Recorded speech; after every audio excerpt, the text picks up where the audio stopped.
Ayan, hello everyone! Good day po! Ayan, again! Ayan, meron ulit akong lot for sale na binibenta dito sa Saint Monique. Ito po guys, corner lot siya, tapos flat area. 375 square meter po ito guys, at 12,000 per square. Tapos, kung mapapansin nyo, tapat lang siya ng court. Tapos, corner lot, true lots din po ito kasi meron din po siyang road dito and meron din pong road doon sa kabila. So, yun siya guys. Flat area. Ayan.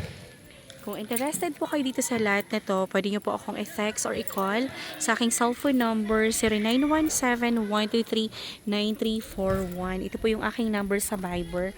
Sa WhatsApp ko po, and ang messenger account ko naman po is Cory Villarimo Grino po. So, pwede nyo po akong i-message anytime kung interested po kayo dito sa lot na to.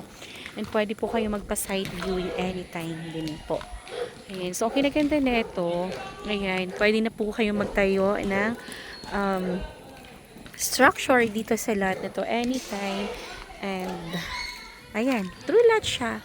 Ayan, kung gusto nyo pong doon ng entrada nyo sa kabila, pwede din. And kung gusto nyo naman po dito ang entrada nyo, entrance ng house nyo, or pwede din po dito sa kinatatayuan ko, pwede siya. Marami kang pwedeng gawing options dito kasi corner lot po. Tapos ito po yung community dito sa area ng lot na to. Yan siya guys. Napakaganda. Kaya pwede nyo na po itong i-grab agad-agad. Ayan. Pa-schedule na kayo ng site viewing guys para mapasain nyo itong lot na to. Saktong-sakto to for business. Kasi malapit siya sa court. And talagang yung court na yun is busy court yan. Kaya pwede kayong maglagay ng food business dito sa area na to. Ayan, napakaganda guys. Kasi flat area siya. Wala kang tatambakan. Wala ka rin ipa-flat. Ayan, ready to build na kung naghahanap ka po ng house in lot. This one, ay, ng house in lot. Ng pagtatayuan mo ng house in lot. Ayan, perfect po ito guys. Message na, ayan.